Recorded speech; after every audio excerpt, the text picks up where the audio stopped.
I think Yeah, I agree with Newcastle you.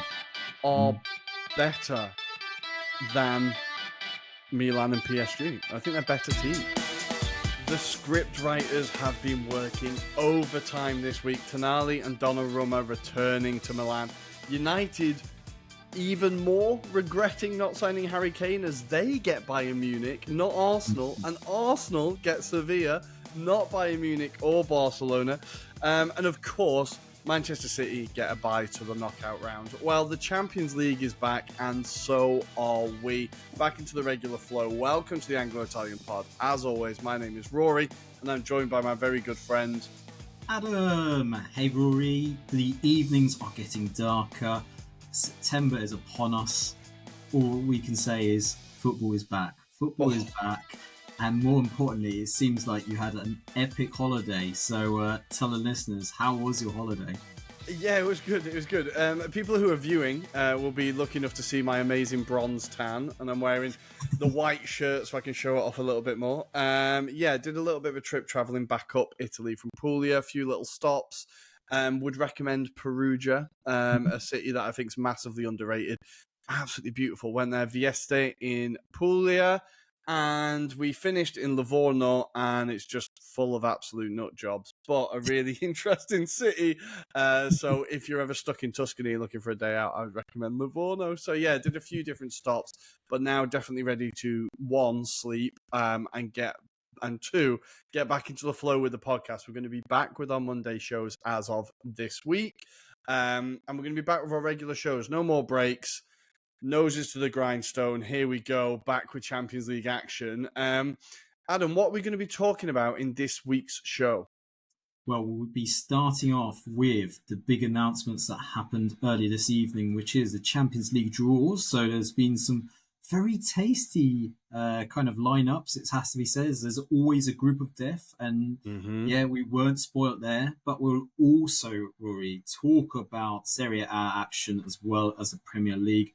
We'll talk potentially about two clubs that we want to kind of get a bit of beef off our chest as well. And then obviously go into the weekend preview. And then hopefully a bit of Mastermind, Rory. You'll be sending some questions my way this time. So I'll be gunning to get more than 4 this time round. Let's hope I so. have done my homework. You'll be happy to hear. So there are questions ready for you. I'm pretty excited about that. And of course, we'll be talking about transfer business. So listeners, we're going to go for a very, very quick break, and we're going to come back with the Champions League. It is back. And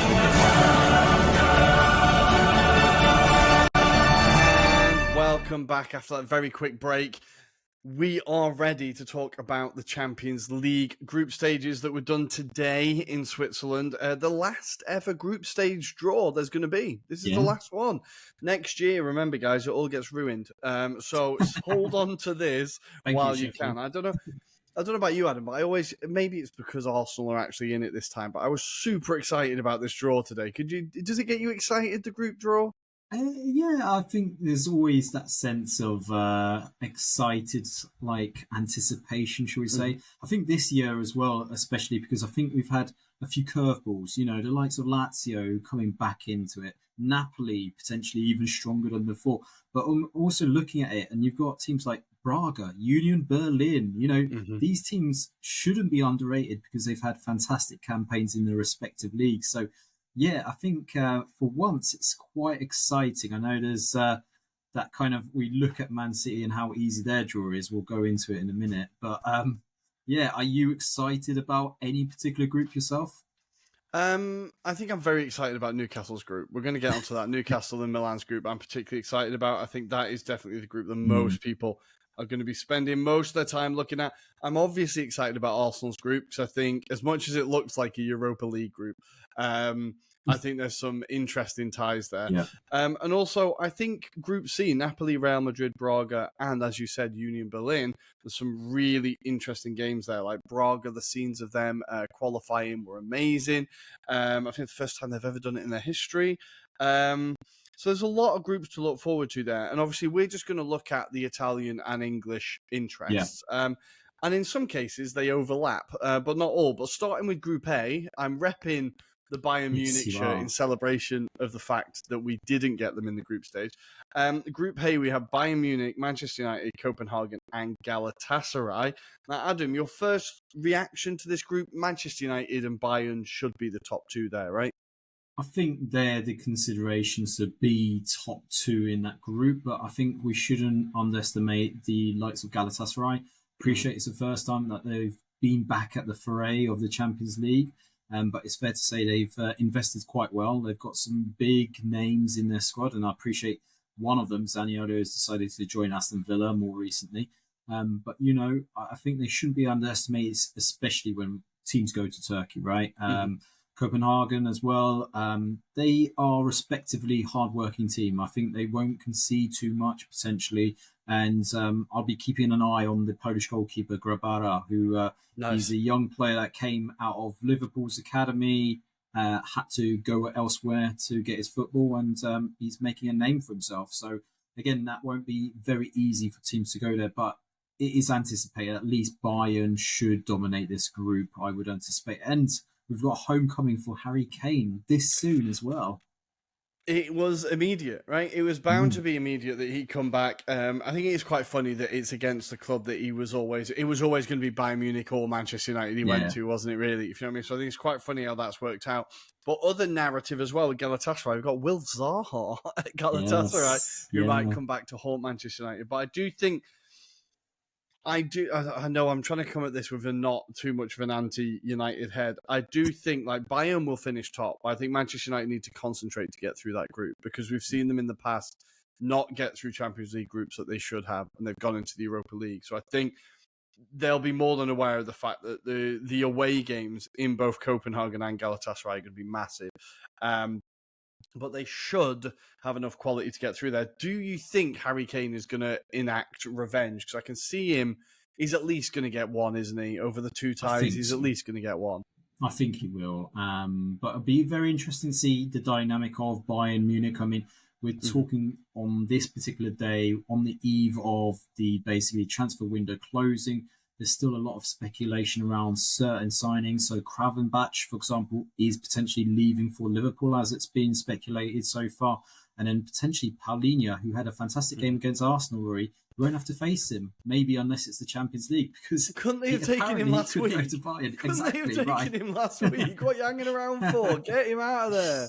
Yeah, absolute nightmare, that one. Absolute nightmare. But I think, you're right. Gravenberch, it didn't quite work out for him at Bayern. So I think it's good for him to get that move. But I think we've seen Harry Kane has started life at Bayern Munich very well. He's got 3 goals already, I think, and a couple of assists. Yes. He looks great in Lederhosen. He really enjoyed the white sausage that he was eating. I think he's loving it out there. So I think we're going to see a revitalised, happy Harry Kane coming to Old Trafford. That could be a really interesting prospect. So I think that group, I think we both agree that Bayern and Manchester United should get through that one, but a tricky game away at Galatasaray. The next one with English interest, and I promise not to talk about it too much, is Group B, as we have Sevilla, Arsenal, PSV, and Lens. Now, without sounding too cocky, I think Arsenal have got off very lightly here with this group. Very lightly. And when I was kind of having a dig at City for fixing the groups, I was like, I might be in a bit of a glass house here. What was your reaction to this group? What's your initial reaction to this group? Yeah, on paper, it looks like it could be quite an easy one for Arsenal, but I think you shouldn't underestimate any of these sides. So Sevilla have got a tendency to do quite well at this kind of, should I say, this kind of international stage or European stage, should I say, when it comes to football. PSV have qualified quite well. I mean, they did trounce Rangers only the other night. They look quite... I did see a little bit of the first leg, it has to be said, where it ended in 2-2. I thought they were very counter-attacking sides, so that might be something to be aware of. And then in Lens are a very interesting side. So they narrowly they were the better side last season in Ligue 1 and probably unlucky purely because they haven't got maybe the riches of PSG. But they have got a handful of decent players. Again, there's a Polish connection for me. So Przemysław Frankowski, who plays on the wing, he was apparently the most attacking right wing back in Ligue 1. So Oh wow. potentially it'll be interesting to see if he makes his name in this competition as well. But I think it's fair to say with the qualities that Arsenal have, they should have enough. Maybe there'll be a few itchy bum times come away legs potentially. I'm thinking Sevilla might be a hard one. They proved it against Man United last season, didn't they? But yeah, I think you should be comfortable, Rory. What about you? Yeah, I think looking at it, we have to top the group. Anything but topping the group is going to be labelled a disaster, and rightfully so. I do think Sevilla away is going to be a tough one. They've done us in the Europa League a few times, but we all Yeah. know that's where Sevilla want to be. They want to be in the Europa League, so Mm, they can just finish third. That's fine. PSV we had in the Europa League last year and struggled away. I want to say we lost away. And then Lons, as you said, it's been a real breeding ground for young, talented players. So I think it's with the players here in that squad are going to get a lot of exposure through this yeah. tournament. I think we're going to, like, if you think about the midfielder Decore at Palace, he came Yeah. from Lons. Fafana was there for a very long time until he went to Saudi. They've always had a good level of young, exciting players. So I think they're a team that could be a little bit of a surprise to a few people. And funnily enough, Arsenal's first ever Champions League game was against Lens, all the way in the late 90s, early 2000s. Yeah, so there we go. Nice little throwback. Nice. Next, I'm going to say, okay, so for that group, I'm going to say Arsenal top and PSV second. What do you reckon? I'm going to go Arsenal and Sevilla, I think. Arsenal, Sevilla, nice. I will take that all day. We have to finish top. I don't want Bayern in the knockout rounds. Next, Group C, we have Italian interest, and this is a really interesting group. I think we have Napoli, Real Madrid, Braga, and Union Berlin. Now, for Union Berlin, it's amazing. First ever time in the Champions League, and you get to visit the Bernabeu. And not only that, but they're going to be adding Bonucci to their ranks. So Bonucci is going to be back in Naples to boil some piss. I think it just adds a little bit more to a tie that you wouldn't really think about. But what is your first reaction to this group? I think it's just Braga and Union Berlin both play decent football. Like, they're not just like cloggers. They are going to try and play football. They're going to add some entertainment to this group. I think the only frustrating bit about Union Berlin is that they can't play in their spiritual home, unfortunately, for this season. They've been told that they have to play their home games in the Olympiastad, which is the Hertha Berlin stadium, which is huge, and it's not going to be filled, unfortunately. Probably won't create the same atmosphere as what they would be used to at Union's grounds. So there's a bit of disappointment there. The other player we should mention from Union Berlin, Gosens as well. Obviously, he's transferred from Inter, so that'll be a fantastic signing for Union going into this season. I think he will pull a lot of trees up. But yeah, I mean, it's going to be expected that Real Madrid and Napoli cruise this group.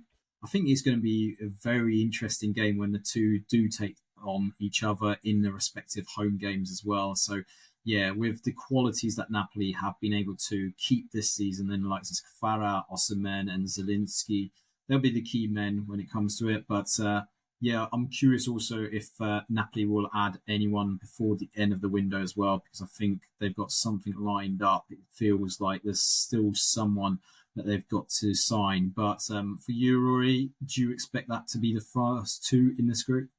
Yeah, I think it's between Napoli and Real Madrid to get through this one. I think the tie between them, you're right to say, is going to be thrilling. I think it's going to be like a proper goal fests, both games. I think that's going to be like, they're going to be the first games that will make it feel like the Champions League's back, if you know what I mean. You'll be like, oh, I get to watch Napoli, Real Madrid tonight, like running home from work a little bit quicker.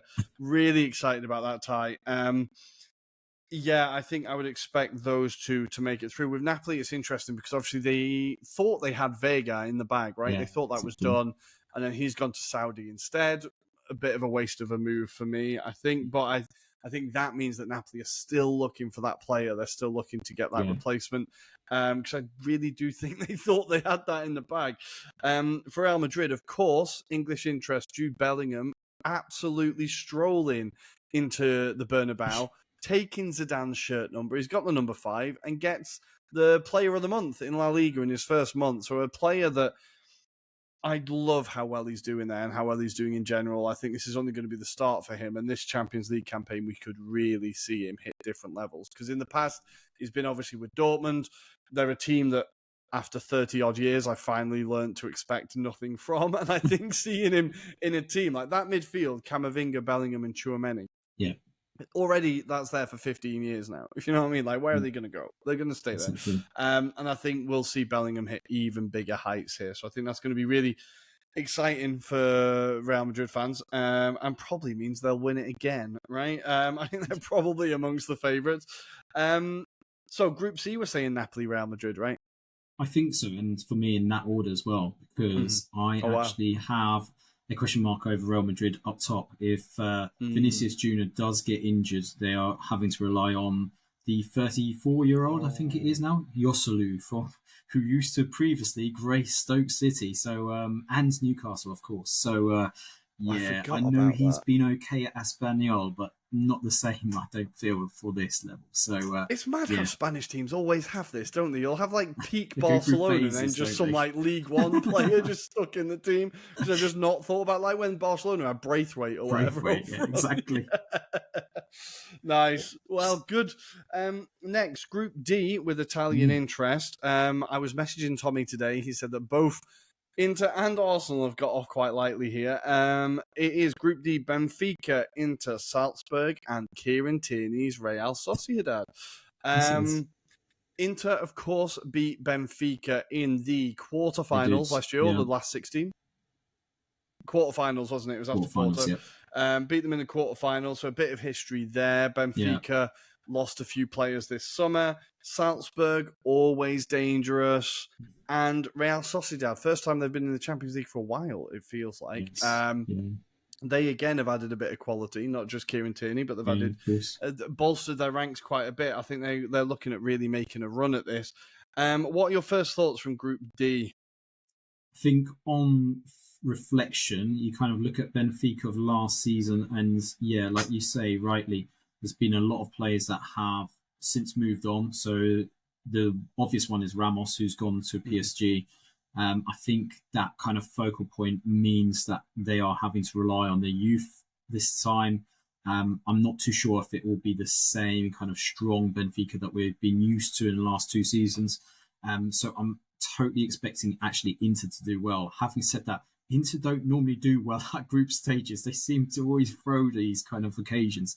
But that said, I think if you look at these signings like Pavard in the recent week, I think that solidifies them a lot more. I did mention it about 2 weeks ago on our last pods that they needed someone of a kind of experienced caliber, and I think Pavard actually offers that. It'd be interesting to see if Inter do manage to get what rumours seem to be speculating anyway, is Tanguy Ndombele from Spurs.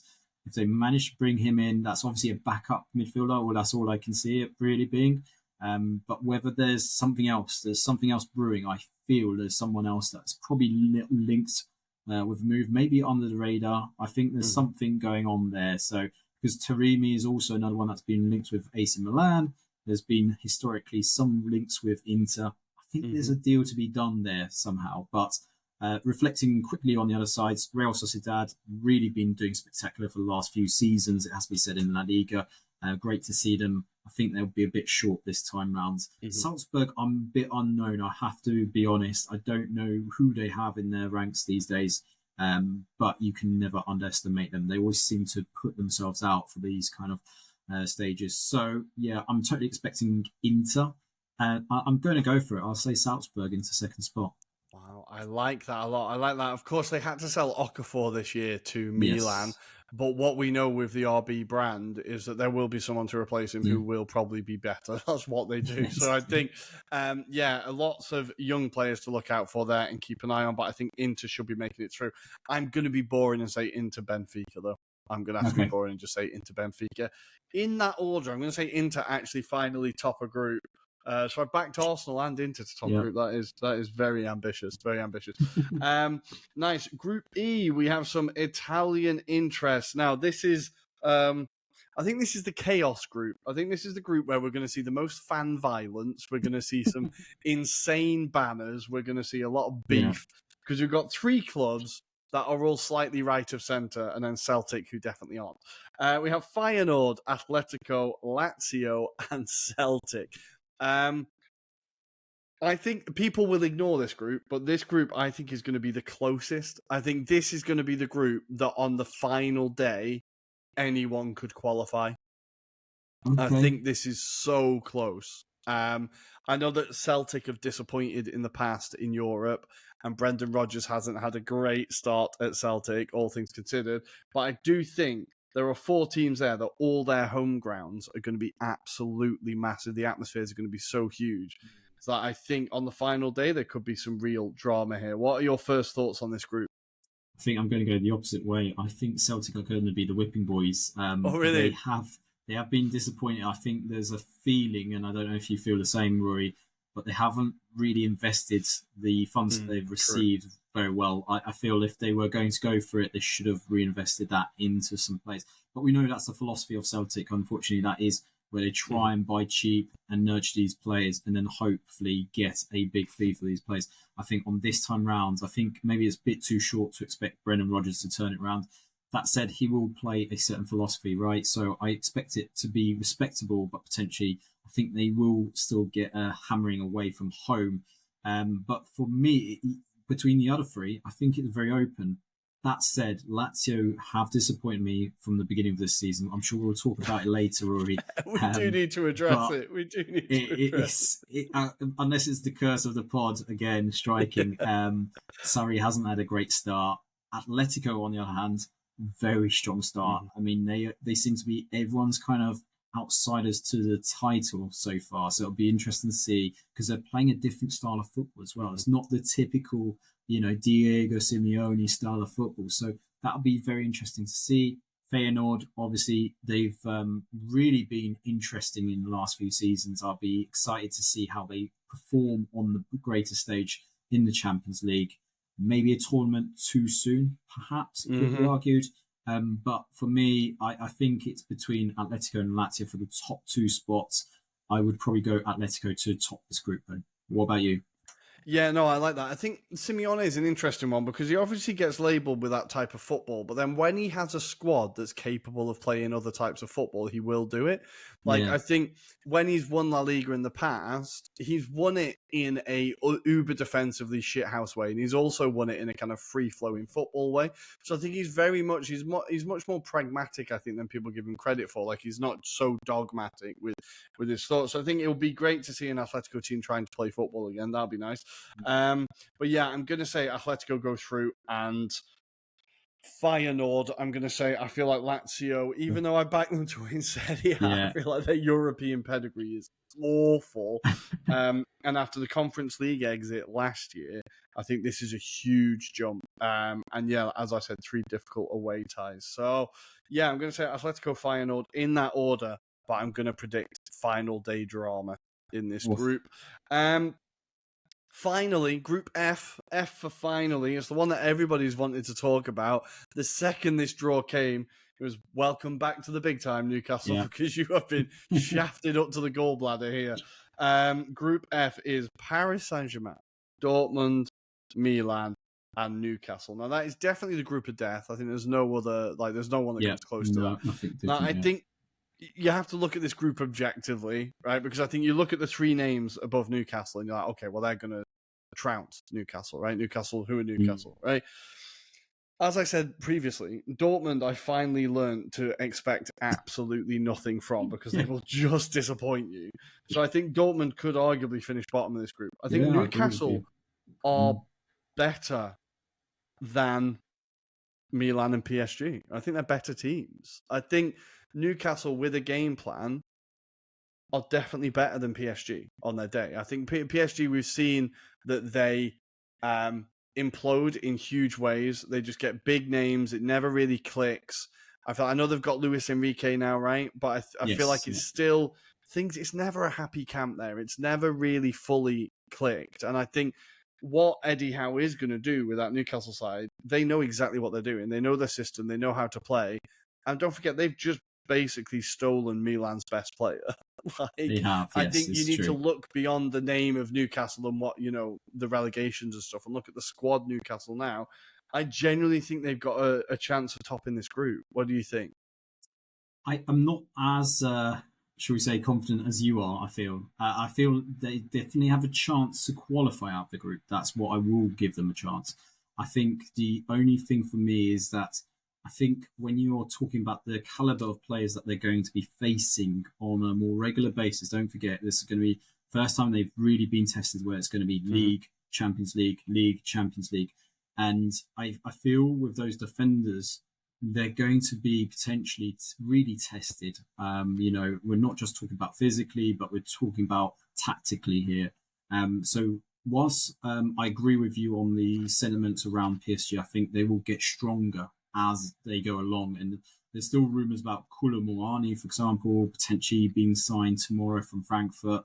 If they manage to get that over the line, then I think you're looking at a very dynamic front three potentially. I'm saying this without Mbappe. You've got Mbappe, you've got Ramos, you've got obviously Dembele, Koulibaly as well added to that mix. I think that's probably a bit better in terms of balance for the team, basically. And then you look at Cross. So yeah, Milan for me are the favourites for being top of this group. I think based on the experience of last season, I think Pioli has been very clever, or should we say the scouting at Milan have been very clever at assembling a very good squad with the money that they've got for Sandro Tonali. I think they're going to be a lot more stronger than people give them credit. I think it'll be just a question of will injuries to certain players, cause them to disrupt their rhythm. Obviously, we've seen Manyan potentially, or obviously straight away, potentially being out for at least a game already. We'll wait and see on that respect. But I give Newcastle a chance. I just genuinely don't know between, say, PSG and Newcastle who's going to finish into the second and third spot at this stage. Purely because PSG have been very poor in the beginning of Ligue 1 season. So, yeah, I'm with you with Dortmund being bottom. I'm going to go with Milan top. At a push, I'm going to go with PSG to be second. But only just, I think. We'll see. I think Newcastle are going to surprise people. Honestly, I think Newcastle are going to surprise people. I wish them every bit of bad luck in the world, but I really do think they're going to surprise people. I think with PSG, kind of like Dortmund, I just expect nothing now. I expect a spectacular way of failing. With Milan, we have seen the signings they've brought in have started very well. Reinders has been fantastic since he's come in. Yeah. Pulisic, I'm having to eat a big slice of humble pie at the minute, as he's got 2 goals in 2 games. So their signings are definitely coming off. So maybe we will see them take that step up and really push. But that is going to be a really interesting group. Really, really interesting. Yes. Every game is going to be worth watching there. Every single one you're going to want to be tuned into. So hopefully TNT Sports, as it is now, are still doing the goal show. We're yet to find out. Hopefully they're still doing that. And then finally, I don't even really want to... Group G, Man City, Leipzig, Crvena Zvezda, and Young Boys. Man City are going to go through. Don't really care about the rest. And Group H is the only one with no interest from Italy or England, but we've got this far. We might as well tell you. Barcelona, Porto, Shakhtar Donetsk, and Royal Antwerp. Anything to say about those groups? Probably end up in that same order, I think. Yeah, quite possibly. They do sound about right. About right. So, guys, we are going to take a very quick break, I promise.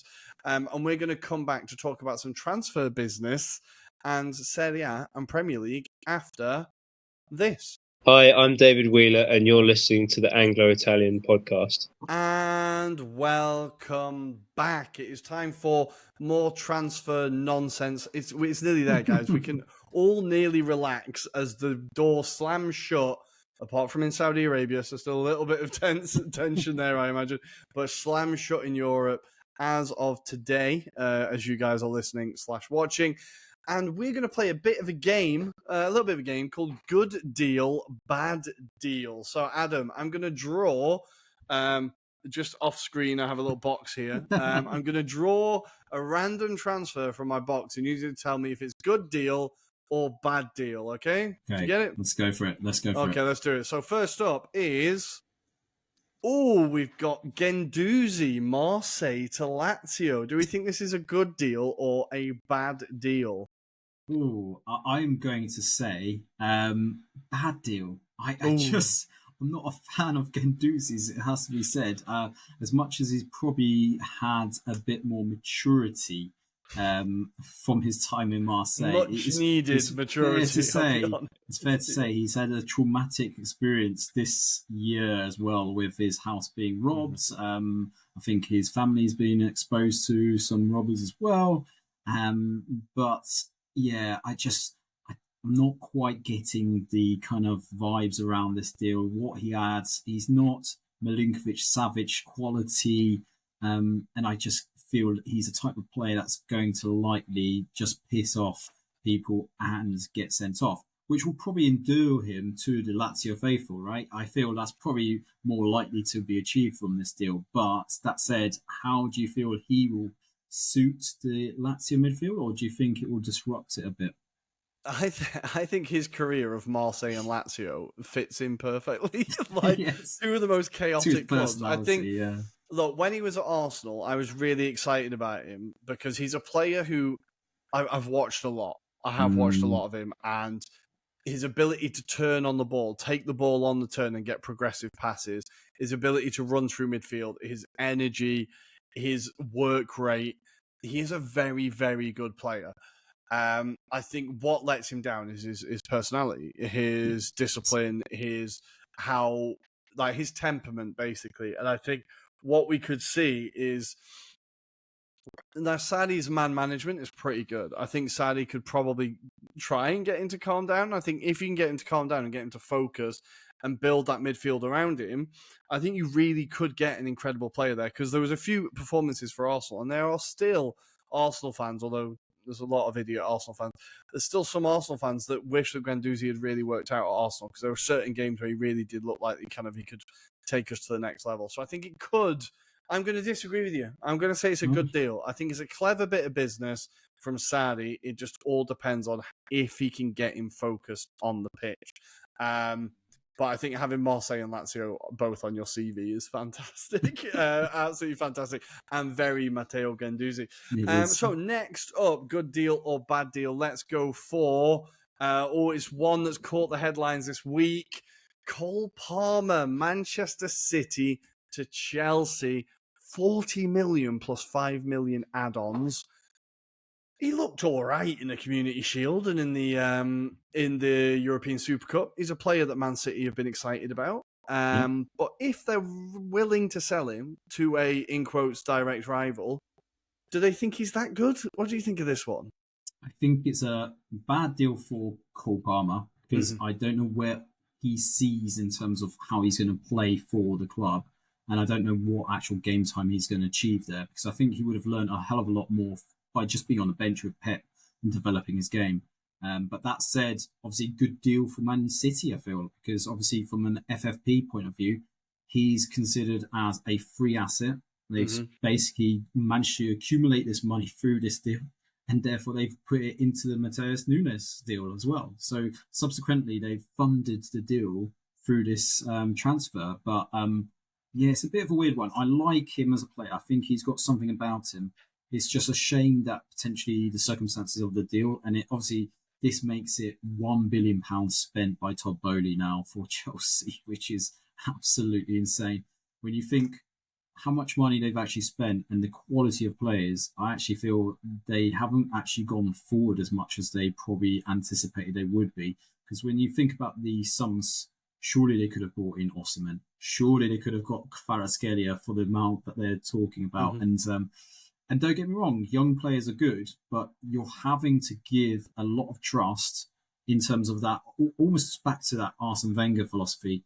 You expect them, they're going to make mistakes. You're going to have to forgive that.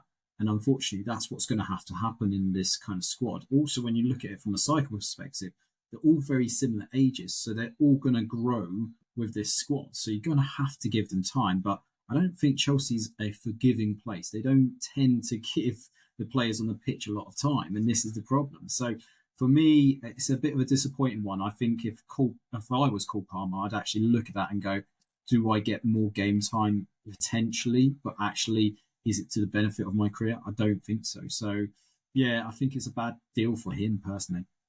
Yeah, I couldn't agree more. I think any young player going to Chelsea now, well, over the last couple of years, I just don't understand it. Because there's no clear pathway there to the first team. There's no clear plan.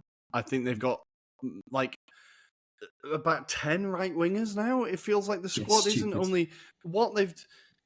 We've talked about it before, and I'm almost sick of talking about it. But what they've done is just randomly pick exciting young players. It's not like, okay, we need an exciting young left back, an exciting young centre back, and like building it and being like, it's just exciting young player, grab him quick, don't think about it. And this mad supermarket sweep, and it's just Cole Palmer's just another one. Like, don't forget that Chelsea were chasing Smith Rowe this time last week and were offering Mudryk in exchange. The guy they just signed 100 million, they've given him 6 months and been like, oh, you know what, this guy's done, so we'll just swap him for another one. Like, there's nothing about it that shows coherent plan. There's nothing about it that, as an agent, if your player's being linked there and you've got the best intentions at heart, you're not just after the huge signing on bonus, there's no part of you that goes, yeah, this is a good place to go. So I think for Cole Palmer, it's really annoying because he is an exciting young player. He's a player that could play for England for years. And what you don't want to see happen is him just waste away at this club now and be on loan at Southampton in 2 years' time, which is entirely possible because there is no clear plan at Chelsea in any way, shape or form. I also think there's a huge problem here with FFP in the fact that it is incentivizing selling homegrown players. Yes, exactly. That's a massive problem because, of course, clubs are just going to go, well, why bother giving them the chance then? We can just offset everything we're going to do by just selling. I just think there's a huge unintentional but disadvantage there from FFP. Another one you can add on the list. So I think there's an issue there, but I think this is a bad deal for Cole Palmer. But I don't blame Man City for accepting it at all. He's had less than 100 senior minutes, I think, for Man City, and someone's come in with 45 million. Fine, bang, go, yeah, take him. Exactly. Like, of course you would. So I think bad deal for Cole, good deal for City. Of course, a bad deal for Chelsea. Of course, it's about they only do bad deals. There was a great piece in the Independent, I want to say. No, The Guardian by Barney Ronay today, which was all about Chelsea and Todd Boehly. Try and find it. It was just really fascinating about how Todd Boehly's approaching the Premier League with a draft from America kind of approach and how it just doesn't work or won't work. Really interesting piece. I think it made a lot of sense. Next up in the good deal, bad deal, picking one at random from the box. Oh, it's Lukaku, Chelsea to Roma. We're not going far away from West London. Lukaku, Chelsea to Roma. He was tracked. His flight was tracked by 24,000 people in Rome as they watched him land in the capital. The signing video was, of course, predictably beautiful with the Colosseum in the background. Romelu Lukaku claiming another home, which is nice. The interesting thing here is him and Mourinho. I forgot that they now kind of worked together 3 times. So he coached him at Chelsea, coached him at Manchester United, and now, of course, at Roma. Adam, good deal, bad deal. What do you think? I don't actually know anymore with this one because Mourinho is there for the last year of his contract, right? Roma needed a striker. The circumstances of Lukaku kind of backstabbing into talking to Juventus and then being told by Juventus faithful they don't want him, which is understandable considering they gave him a lot of racist abuse the previous season.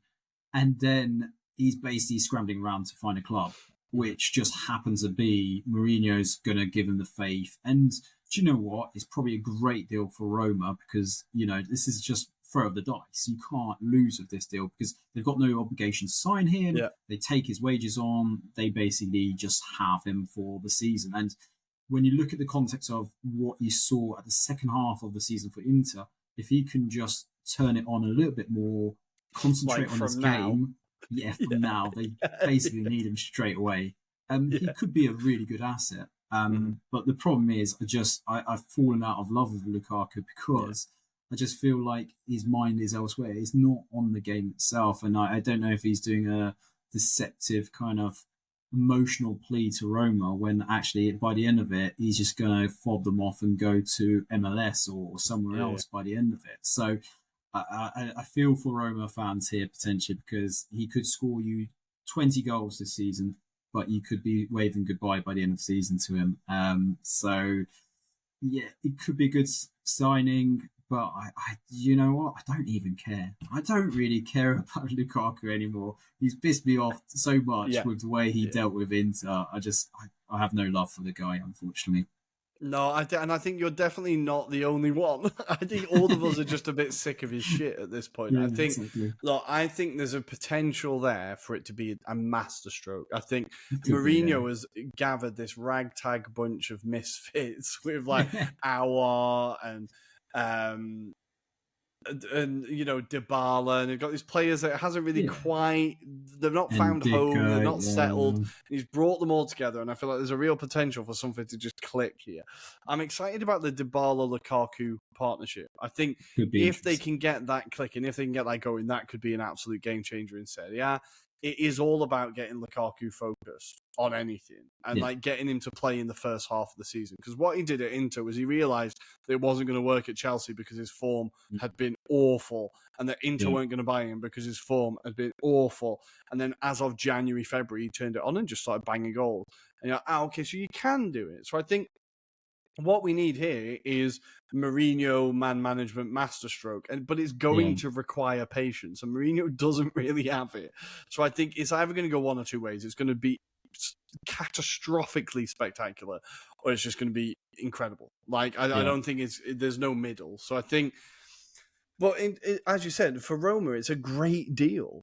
You don't have any obligation to buy him. You get a potentially world-class striker for pennies on the pound. And there's just no downside, really. There's no downside for Roma. So I think it's a good deal for them. It's the best deal that Rom could get this year. I don't know if it's good or bad, but it was the only deal, I think. So we will see how it goes. Cue him getting Capocannoniere now and firing Roma to the Scudetto, and there'll be a statue of him outside the Colosseum. I don't know, we'll see. But I think this is one of the most intriguing deals. The last deal we're going to talk about, I think, before we do a little bit of what we expect to happen tomorrow, just because I'm aware of time. Let's draw one more. Let's stick to Italy. It is Pavard to Inter. Now this one's been in the pipeline for a while. He's made it blatantly obvious he only wanted Inter. Bayern were kind of making him continue to play games. It all got very political and very sour, but he's finally made his way to Milan. I think he had his medical, and he was announced today on Thursday. This is exactly the player Inter needed, right? What do you think? It's massive. They were crying out for someone that is probably on the right side of age perspective, on the right side of experience. He's a player that is obviously internationally plays at a right back position, but you can see what Inzaghi has in his mindset, and that is to play him on the right hand side of a trio in that kind of back three. By all accounts, they've been eyeing him up since they knew about Skriniar potentially entering the last year of his contract. So they've been obviously looking at this as a potential signing for a long time. But they've managed to pull it out of the bag and get and done, I suppose, is the right word for it. I think he'll slot in quite nicely, actually, for Inter. I think he provides that depth. He can play at right back as well where needed. So, obviously, if there's cover issues for Damian and, for example, let's say Dumfries, then he's going to play in that right wing back role. But I think he's going to play as a back three, personally, with Acerbi and Bastoni. I think that's quite solid. I don't know about you, but I feel that kind of starts completing that squad a bit more. Obviously, we haven't seen much of Thuram just yet, but Lautaro is kicking off quite well at the moment. That midfield looks quite appetizing. You could maybe argue that in summer he's not the same as Onana, but he's still a suitable kind of replacement. I'm actually a bit more positive than I was probably 2 weeks ago when I was talking about Inter and their Scudetto credentials. So don't know about you, but I think that's quite a nice little signing. I think it's an absolute level raiser. It Yeah. honestly raises the whole level of that squad. It's not only the experience that he has, but playing that right-sided role, his passing ability. We've seen he loves scoring a banger, right? And I think it just his composure, his defensive ability. Don't forget, he is a very capable defender. I think it just raises the level of that Inter team instantly. I think it is such clever business. And like we always said, Marotta's got something up his sleeve. He's always going to pull something out.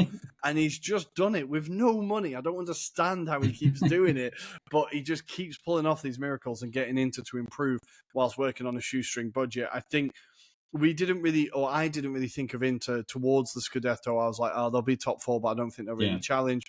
I think as it's looking, they're going to be the closest challengers to Napoli, really. And I think this Pavard deal really, really does raise their level a lot. I think this is incredible deal. Having someone who was so intent to join Inter as well. There was never anyone else. It was, no, I want to go to Inter. And that, like, you forget how much that matters to a signing, no matter who the club is. When a player really wants to play for that club, it just makes that turnover, that ease in just so much quicker. And I think it's just a massive part of it as well.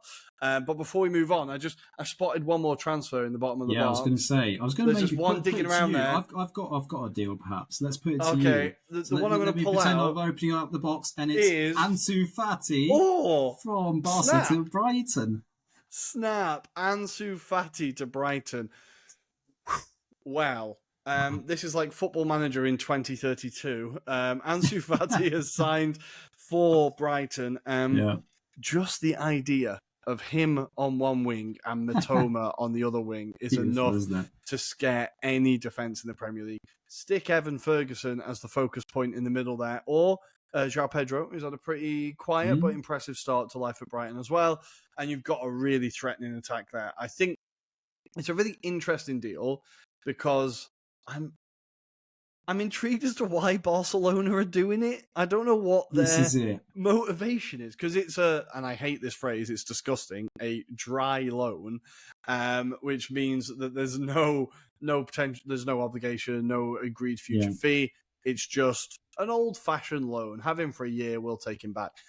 Now, obviously, he's had his injury issues in the past, Ansu Fati, and it's kind of hindered him a little bit in his progress. And maybe, why do you think they're doing it? I don't understand. So I think it is financial. It's financially driven because they've struggled to get Gundogan to register as a team player, right?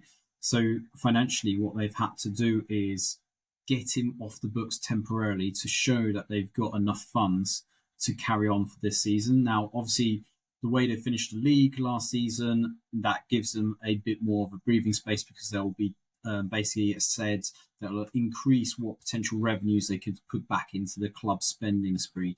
But that said, they've obviously got a lot of high earners on their books. This includes Lewandowski. There's rumours that Lewandowski could still potentially make a move to Saudi Arabia because they are looking for that one signing. Remember, last few days, it's all been about Mo Salah. I think Lewandowski is the backup plan. That could be like a very last minute thing, but I think it's probably too late to kind of get that done. And I think Barca are quite set on keeping Lewandowski as it is.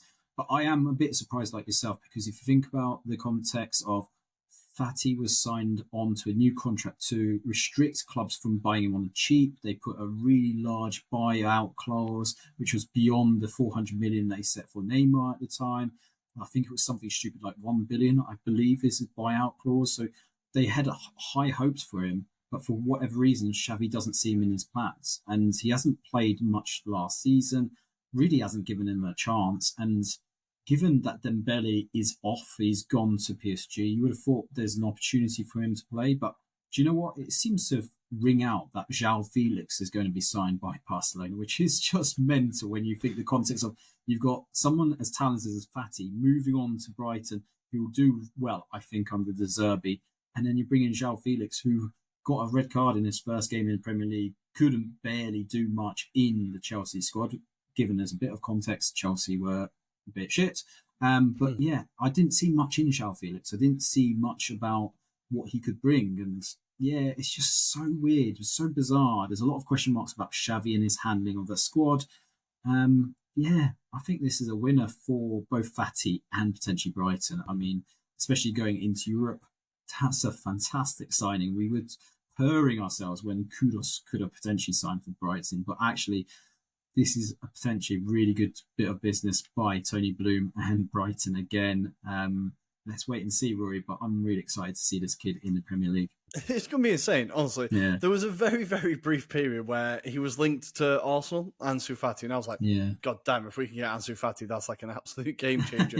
I think this is like an unbelievable signing for Brighton. It's unbelievable. And I think it takes them from a team that already had an incredible start to the season to a team that could genuinely challenge for things, because they've got an attack that very few teams will be able to deal with. That Mitoma Ansu Fati partnership that is going to thrive there is going to be absolutely terrifying. So I think if you're a Brighton fan, it must just feel like a dream. Honestly, it must feel like a dream you do not want to wake up from. I think it's an incredible deal, really exciting. And yeah, hopefully Ansu Fati can just turn up, enjoy himself, improve under De Zerbi, bring that level raiser up to Brighton. And then for Barcelona, it's such a Barcelona thing to just get rid of a youth prospect in search of the new shiny thing. Like, on no planet is João Felix worth getting at the minute. Like, is he worth risking your financial future or risking the stagnation of another player? Because he's shown nothing in 2 seasons now. Because he wasn't doing well at Atletico before he went to Chelsea. Let's have it right. Like, he wasn't doing well before that. It's been a very long time since he's been like consistently hitting heights. So I think it's a really, really strange move by Barcelona. But for Brighton, there's not a word strong enough to say how good a deal this is. Like, it's insane. So yeah, fantastic work from Brighton. Any other deals before we move on?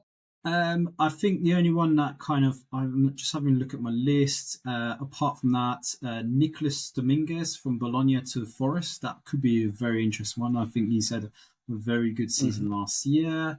The other one was Kelechi Iheanacho from Leicester to Palace. That could be a good one for them, potentially, because it's just a striker. They needed that. Yeah. Donny van der Beek to potentially Genoa. That was one that I was like, it's not completed. But it's on the cusp of potentially being done. But I'll also put it to you. If there's one player that you think could be a good signing for someone that maybe is just still undecided, who would you go out and get right now? I will put my suggestion right out there. Frank Kessie. He's sat there in Barcelona. Oof. Barcelona needs to raise some funds potentially. I think they are desperate to get rid of it. Fantastic signing. They are desperate to get rid of him. I often wonder what Manchester United are doing because there is they got Reguilon potentially. Oh god, it's hilarious to watch. But we've got them this weekend, so I'm not saying anything. I think that Amrabat obviously is a player they should have just gone and got by now. Should have got it ages ago. There are plenty of options around for Manchester United to go and get that midfield sorted. I think Kessié, even if you offer a loan that isn't an absolute insult, Barcelona are very likely to take it. I think there are players there that United could go and get to sort this problem out. They just don't seem to be doing it. It could be FFP, it could be the crap owners, it could be a million different things. I don't know. But it seems like there's a really, really...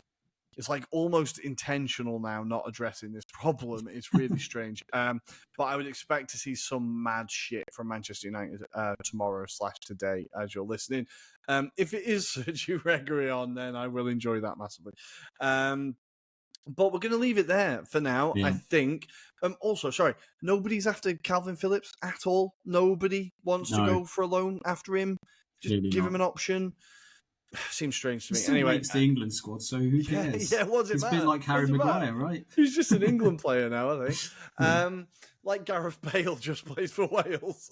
Basically. We are actually going to leave that there now. We're going to take another very quick break, and we're going to come back with our weekend previews of Serie A and the Premier League. My name is Massimo Morales, and you are listening to Anglo-Italian podcast. And we are back again. This time we are here to preview the weekend's action. A full program of fixtures coming up. Adam, do you want to take us through action in Italy this weekend? Yes, so listener, if you are listening to us on a Friday, you'll be delighted to know that you have got this evening the heavyweights of Sassuolo versus Hellas Verona. No, don't worry, it's not them. It's the other game you have to look out for. It is Roma taking on Milan. So that's a 7:45 p.m. kickoff time. Make sure you're tuned in for that one. Then on Saturday, we kick off with Bologna taking on Calgary, Udinese taking on Frosinone, Atalanta taking on Monza, and the big game on Saturday night, and that is Napoli taking on Lazio. And then we move on to Sunday. We've got Inter Milan taking on Fiorentina, Torino taking on Genoa, Empoli at home to Juventus, and Lecce at home to Salernitana. And other than that, we then go into international weekend from there onwards. So, Rory, let's go through the Premier League fixtures. International break already. Time flies when you're having fun, people. In the Premier League, again today, if you're listening on Friday, we have Luton hosting their first home game of the season as they host West Ham. That's the 9 o'clock kickoff. Then on Saturday, we have another 6-pointer for Everton as they go away to Sheffield United. Absolutely massive for them, that. We have in the 3 o'clock kickoffs, you have Man City taking on Fulham, Chelsea taking on Nottingham Forest, Burnley will be hosting Tottenham, Brentford taking on Bournemouth, and the late kickoff on the Saturday is a massive one. As will he make his debut? Maybe we'll see Ansu Fati as Brighton host Newcastle. Proper spicy one, that. And then on Sunday, we have Crystal Palace taking on Wolves, Liverpool taking on Aston Villa, and then the big one, the game I hate the most each season, Arsenal taking on Manchester United. I hate it. I've been dreading it since Tuesday. Good. So those are the Premier League fixtures this weekend. That's all your action. Adam, more importantly, are you ready for this week's Mastermind?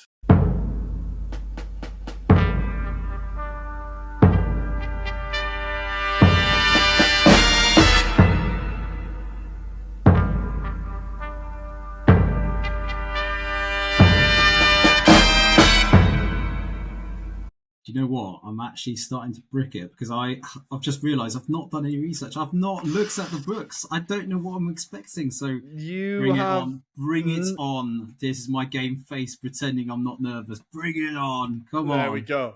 We are ready. I'm going to set a timer on my phone for 1 minute, okay? Once I find the right button. Nope, that's the calendar. There we go. Right, good. 1 minute. Now, your two topics are, rather, maybe predictably, we'll see. Either Italian players in England or English players in Italy. Like them both. Which one do I feel more confident with? I'll go with English players in Italy. I think that's a wise choice. So, 1 minute.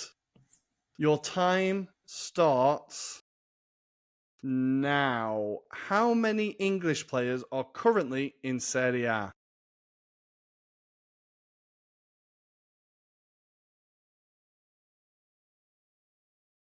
Oh, 6?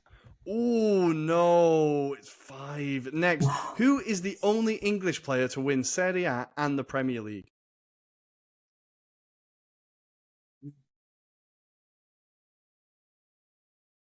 Ray Wilkins? No. Which 3 other players have won Serie A? Give me 3 players that have won Serie A, English players. Tomori? Good. Oh, God. Luther Blissett? No. Ooh. Okay, next one. Which English player has scored the most Serie A goals?